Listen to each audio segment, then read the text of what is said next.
So one of the tools that we use on a regular basis is our tape measure. So today we're going to do a couple-minute review of using a tape measure.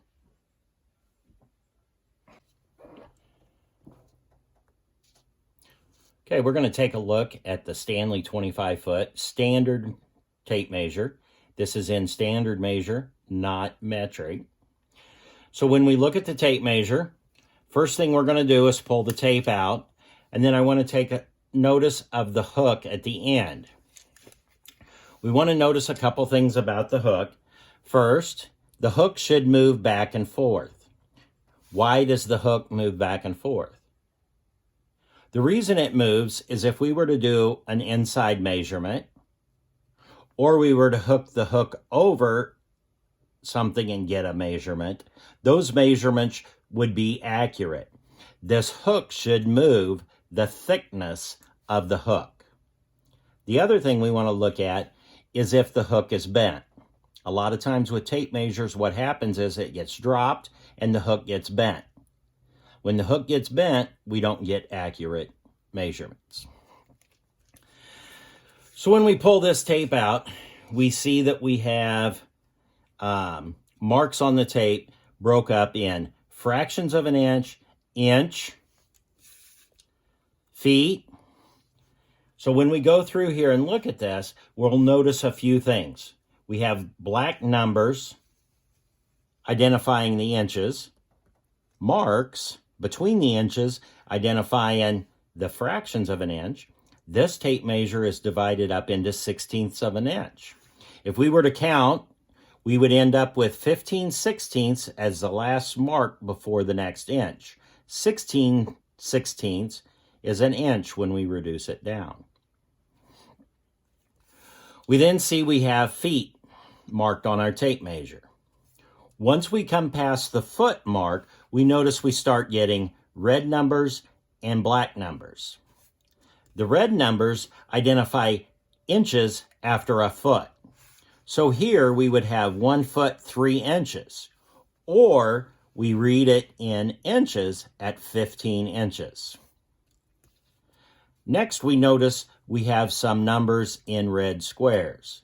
The red squares identify 16-inch centers. A lot of construction is done on 16-inch centers, so that is marked on the tape measure. So we see we have one at 16 inches, and again at 32. And it continues on. Another thing we want to point out on our tape measure is a black diamond. Every 19.2 inches, there's a black diamond. Again, this is a layout mark that breaks at 96 inches or 8 feet. This is a layout sometimes used in construction. I've seen it done with trusses. We're going to take a couple practice boards here and take a quick measurement of them. So the first board we pull in, we hook our tape measure, making our hook, and we come down here and we look at where the mark is at the end of the board. If we need to, we start off by learning how to read these tape measures by counting the marks. If I was to count each mark, I would come up with 11/16 for this board. So the measurement would be 9 and 11/16. So if we were to look at our sheet up here that we have it marked out, you can see that that mark would be right here, 11/16. The next board we pull in, we hook our tape, and we pull our measurement over, and we're going to see that it falls right here. Now this is, if we were to count each mark, we're going to find that the mark would be 6/16. If we reduce that down, we're going to find that that's 3/8. So again, we look up here at our paper, and we find the 3/8. The tape measure, you notice that the marks change in size. That's to help you identify which mark is what. So the smaller ones are going to stay in our 16ths. Then we move up to our eighths. So we have 1/8, 3/8, 5/8, 7/8. Then we've got another mark that's quarters. So we have 1/4, 3/4.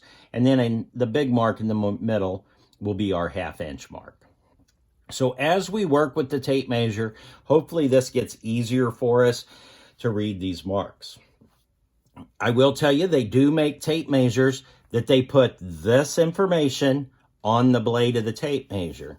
So you can look at it and see the fractions of an inch on the tape measure. I personally don't like that because it gets too much stuff on my tape measure. I've been using a tape measure for a lot of years, and I like to be able to just look down and have just the clean marks there. I hope this helps. Keep practicing with your tape measure, and good luck.